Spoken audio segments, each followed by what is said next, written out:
Chérie FM, le point sur l'actualité à Bordeaux et dans la région avec Christophe Leroy.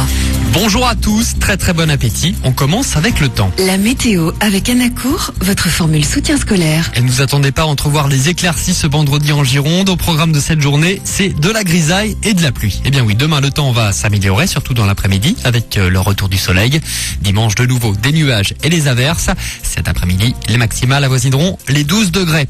Un accident à vous signaler sur l'autoroute A63. Il vient de se produire à Marcheprime en direction de Bordeaux. Une voiture est en cause, circulation ralentie, soyez prudents.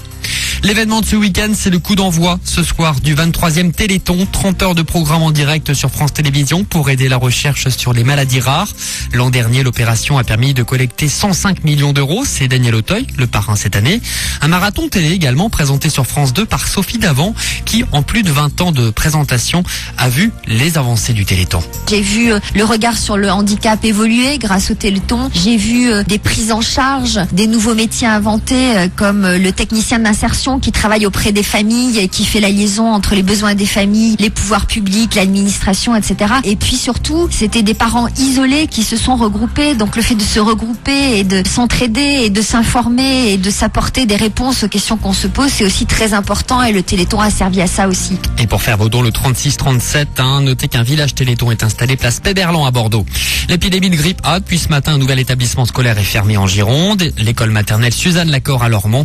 Notez que plus de 40 000 Girondins se sont déplacés depuis le début de la campagne de vaccination. La télé municipale à Bordeaux sera ouverte dimanche de 9h à 13h. Un tirage au sort des matchs de la Coupe du Monde 2010, très attendu et redouté par les Bleus. La France qui risque de se retrouver face aux adversaires les plus forts. Le tirage au sort a lieu donc à 19h tout à l'heure en Afrique du Sud. Et puis c'est ce week-end l'ouverture d'une partie des stations de sport d'hiver dans les Pyrénées. Luzartiden, Cauterets, Barèges, La Mongie, Péragudes, Puy-en-Galie, le domaine du Tourmalet et la Pierre Saint-Martin ouvrent leur domaine. Beaucoup de Girondins prendront la route de la montagne, mais avant de partir, il faut s'échauffer. Les conseils de Laurent Salomé-Genevray, le directeur de la station d'Artoust. Je crois que le premier conseil qu'on peut donner quand on fait du ski, on va dire de manière peu fréquente, c'est-à-dire qu'on prépare sa semaine au ski, il faut se préparer un petit peu physiquement. Alors c'est pas de l'entraînement de champion, mais se préparer notamment au niveau de la musculature des cuisses, en faisant quelques exercices de musculation qui le permettent.